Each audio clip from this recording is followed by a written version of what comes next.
Assalamualaikum warahmatullahi wabarakatuh. Saya Aisyah Dwi Astuti dari Prodi Bioteknologi dengan NIM 241121032 akan menjelaskan tentang regulasi ekspresi gen bit, mekanisme regulasi dan aktivasi protein bit dalam jalur apoptosis. Bit merupakan salah satu protein penting dalam keluarga BCL2 yang berperan besar dalam menghubungkan dua jalur utama kematian sel, yaitu jalur ekstrinsik dan intrinsik. Jadi, bit adalah jembatan yang memastikan sinyal kematian dari luar sel bisa diteruskan ke dalam sel. Bit atau BH3 interacting domain mechanism adalah protein yang bersifat pro-apoptotik, artinya dia berperan dalam memicu terjadinya apoptosis.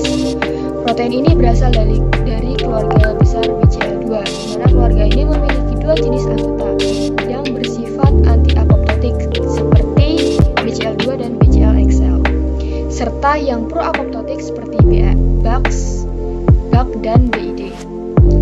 Nah, yang membuat bit unik adalah posisinya di antara dua jalur apoptosis, di mana jalur ekstrinsik sinyal kematian datang dari luar sel, misalnya melalui aktivitas reseptor seperti Fas atau trial.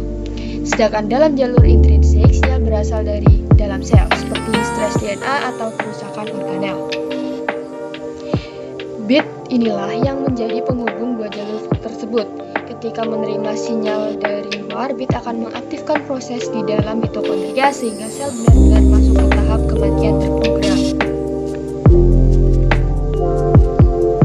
Kemudian untuk regulasi ekspresi gen bit sangat dikontrol oleh beberapa faktor transkripsi utama, yaitu P53, NF-kB, dan E2F1. Terutama P53. P53 ini dikenal sebagai guardian of the genome karena dia bertanggung jawab menjaga kestabilan DNA dan mencegah terjadinya mutasi yang berpotensi menyebabkan kanker. Saat sel mengalami kerusakan DNA, P53 akan aktif dan menempel pada promoter gen bit, lalu merekrut RNA polimerase 2 untuk memulai proses transkripsi. Hasilnya adalah mRNA bit yang kemudian akan diterjemahkan menjadi protein bit.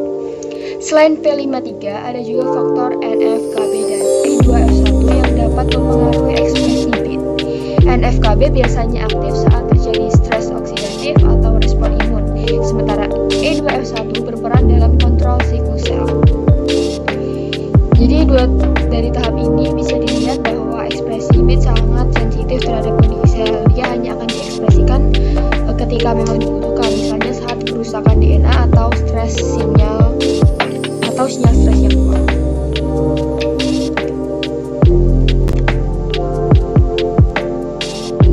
Kemudian regulasi oleh kinase. Setelah gen bit ditranskripsi dan proteinnya terbentuk, tahapan pengaturan berikutnya dilakukan oleh enzim kinase, terutama kasein kinase 1 dan 2. Enzim ini bekerja dengan cara menambahkan gugus fosfat ke protein bit, atau yang disebut dengan proses fosforilasi. Proses fosforilasi ini punya dua fungsi penting. Yang pertama adalah menjaga agar protein bit lebih stabil di dalam sel. Kemudian membuat bit dalam kondisi inaktif sementara, jadi dia belum langsung memicu apoptosis. Ini yang disebut dengan checkpoint control.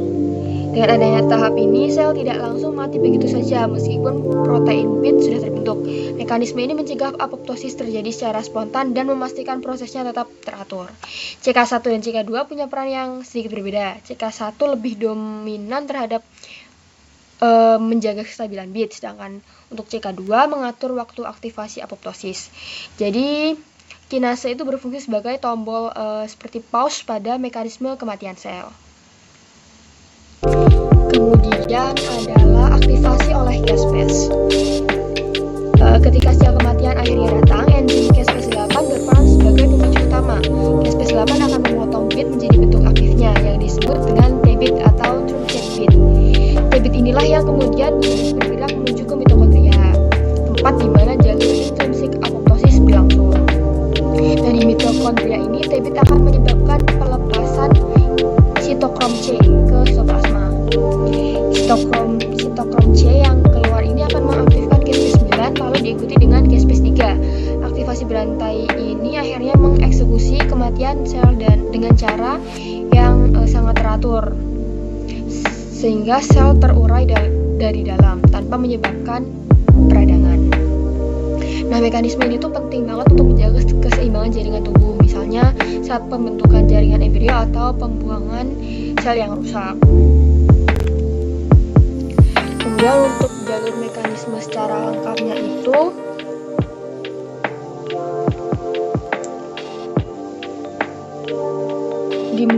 ketika sinyal stres datang itu P53 diaktifkan, lalu P53 menstimulasi transkripsi gen bit. Setelah mRNA terbentuk, protein bit disintesis dan dikendalikan melalui fosforilasi oleh CK1 dan CK2. Kemudian saat sinyal protein datang, Cas9 memotong bit menjadi T-bit yang berpindah ke mitokondria. T-bit menembus membran mitokondria, menyebabkan pelepasan sitokrom C dan akhirnya mengaktifkan Cas9 serta Cas3 yang mengeksekusi apoptosis. Nah, jadi jurnal yang saya gunakan dalam presentasi ini adalah penelitian oleh Huang tahun 2016 yang berisi untuk memperkuat peran penting pemotongan bit oleh Cas9 terutama pada apoptosis yang diinduksi oleh trial. Jadi tanpa adanya cleavage ini, sinyal kematian dari luar tidak bisa diteruskan ke jalur dalam sel. Kemudian yang kedua adalah jurnal dari Huang tahun 2021 yang menemukan bahwa stabilitas struktur bit bergantung pada ikatan hidrogen permukaannya. Jadi struktur bit harus tetap terjaga agar dapat berfungsi dengan baik saat dibutuhkan. Kalau dihubungkan, penelitian pertama menjelaskan bagaimana bit diaktifkan, sedangkan pada penelitian kedua itu menjelaskan mengapa bit bisa tetap stabil sebelum diaktifkan. Kemudian untuk kesimpulannya, dari yang sudah saya jelaskan tadi, regulasi gen bit itu berlangsung dari 3 tingkat utama. Yang pertama di tingkat transkripsi yang dikendalikan oleh P53 yang berfungsi merespon kerusakan DNA. Yang kedua adalah di tingkat pasca translasi melalui fosforilasi oleh CK1 dan CK2 yang menjaga kestabilan protein bit.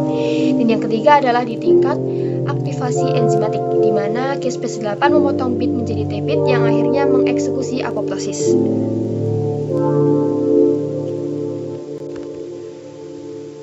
Sekian presentasi yang dapat saya sampaikan, kurang dan lebihnya mohon maaf. Wassalamualaikum warahmatullahi wabarakatuh.